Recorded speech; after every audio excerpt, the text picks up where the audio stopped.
ఐదేళ్ల తిరుమల కొండపై లెక్కకు మించి పాపాలు. వసతి గదుల నుంచి దర్శనం టికెట్ల వరకు అంతా రాజకీయం. అవినీతే రాజ్యం. శారదా పీఠానికి ప్రభుత్వ భూములను మిఠాయిల్లా పంచిపెట్టారనే ఆరోపణలు. కాలువను కబ్జా చేసి నిర్మాణం చేపట్టారనే ఆగ్రహాలు. ఇంతకీ తిరుమల కొండపై 5 ఏళ్ల పాటు ఏం జరిగింది?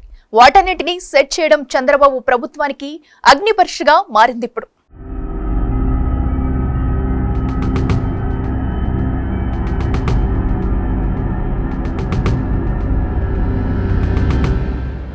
వడ్డించేవాడు మనవాడైతే పంక్తిలో ఎక్కడ కూర్చున్నా పర్వాలేదు, మనకు రావాల్సినవి వస్తాయి, రావనుకున్నవి కూడా వస్తాయి.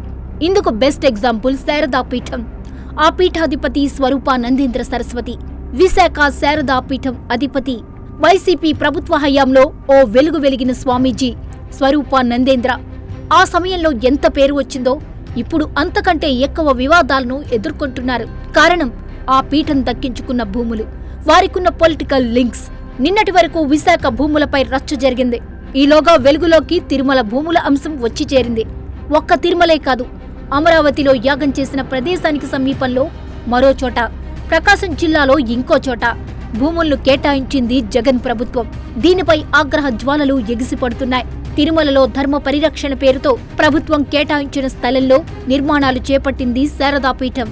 అయితే ఈ నిర్మాణాల్లో నిబంధనలు ఉల్లంఘిస్తుందన్నది ఆరోపణలు. ఇన్నాళ్లు ఈ అక్రమాలను చూసి కూడా చూడనట్టుగా వదిలేసింది తిరుమల తిరుపతి దేవస్థానం బోర్డు. వాస్తవానికి ఏ బ్లాక్ లో 4 అంతస్తులకు పర్మిషన్ తీసుకుని 5 అంతస్తులు కట్టారు. ఈ విషయంపై హైకోర్టులో పిటిషన్ దాఖలు చేశారు తిరుమల క్షేత్ర రక్షణ సమితి అధ్యక్షుడు ఓంకార్. హైకోర్టు పిటిషన్పై విచారణ చేసి కమిషన్ ఏర్పాటు చేయడం, ఆ కమిషన్ విచారణ చేపట్టడం, అక్రమాలు బయటపడడం ఇలా వరుసగా జరిగిపోయాయి. అసలు ఎలాంటి సెట్ బ్యాక్ లేకుండానే నిర్మించడం ఓ తప్పైతే, ఓట కాలువను పూడ్పించి మఠం వెనుక రహదారి వైపు నిర్మించడం మరో తప్పు. తిరుమలలో విశాఖ శారదా పీఠాధిపతి స్వరూపానందేంద్ర చేసిన అక్రమాలపై పలువురు స్వామీజీలు ఆగ్రహం వ్యక్తం చేశారు. శారదా పీఠం మఠాన్ని స్వామీజీలు పరిశీలించారు, అక్రమ నిర్మాణాలుగా తేల్చేశారు.